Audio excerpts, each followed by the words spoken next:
Hello, ఈరోజు నేను మీకు టేస్టీ, ఈజీ, హెల్దీ రెసిపీని చూపిస్తున్నాను. అదే వెజిటేబుల్ ఆమ్లెట్.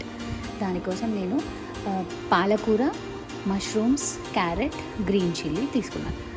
ఇక్కడ నేను ఒక 4 ఎగ్స్ని బీట్ చేసి పెట్టుకున్నాను ముందే. దాంట్లో కొంచెం సాల్ట్, అలాగే చిన్నగా కట్ చేసి పెట్టుకున్న మష్రూమ్స్, పాలకూరని కూడా చిన్నగా కట్ చేసుకున్నాను. అది ఇంకా మీకు కావాల్సినంత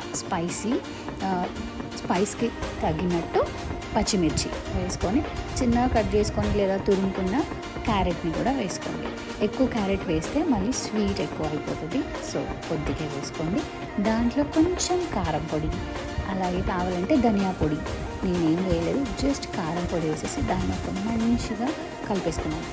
తర్వాత ప్యాన్ పెట్టుకొని జస్ట్ 2 drops ఆయిల్, అంతకుమించి ఎక్కువ వేయలేదు, ఎందుకంటే హెల్దీగా అన్నాం కాబట్టి కొంచెం తక్కువ ఆయిల్తో వేసుకోండి. మీకు కావాలంటే మీరు మీ టేస్ట్ తగ్గ ఎక్కువ వేసుకోవచ్చు.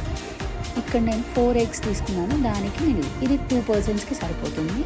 సో ఇప్పుడు దీన్ని నేను ఆమ్లెట్ లాగా వేసేసాను. ఒక మీడియం ఫ్లేమ్లో పెట్టి కుక్ చేసుకోండి, అప్పుడు మీకు ఈవెన్గా కుక్ అవుతుంది.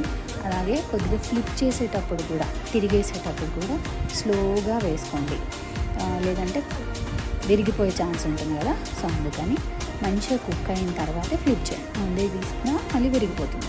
సో అంతే, ఇలా దీన్ని సెకండ్ వైపుకి టర్న్ చేసుకొని మంచిగా లో ఫ్లేమ్లో లేదా మీడియం ఫ్లేమ్లో కుక్ చేసి డిన్నర్ ఆర్ బ్రేక్ఫాస్ట్కి తినేయచ్చు.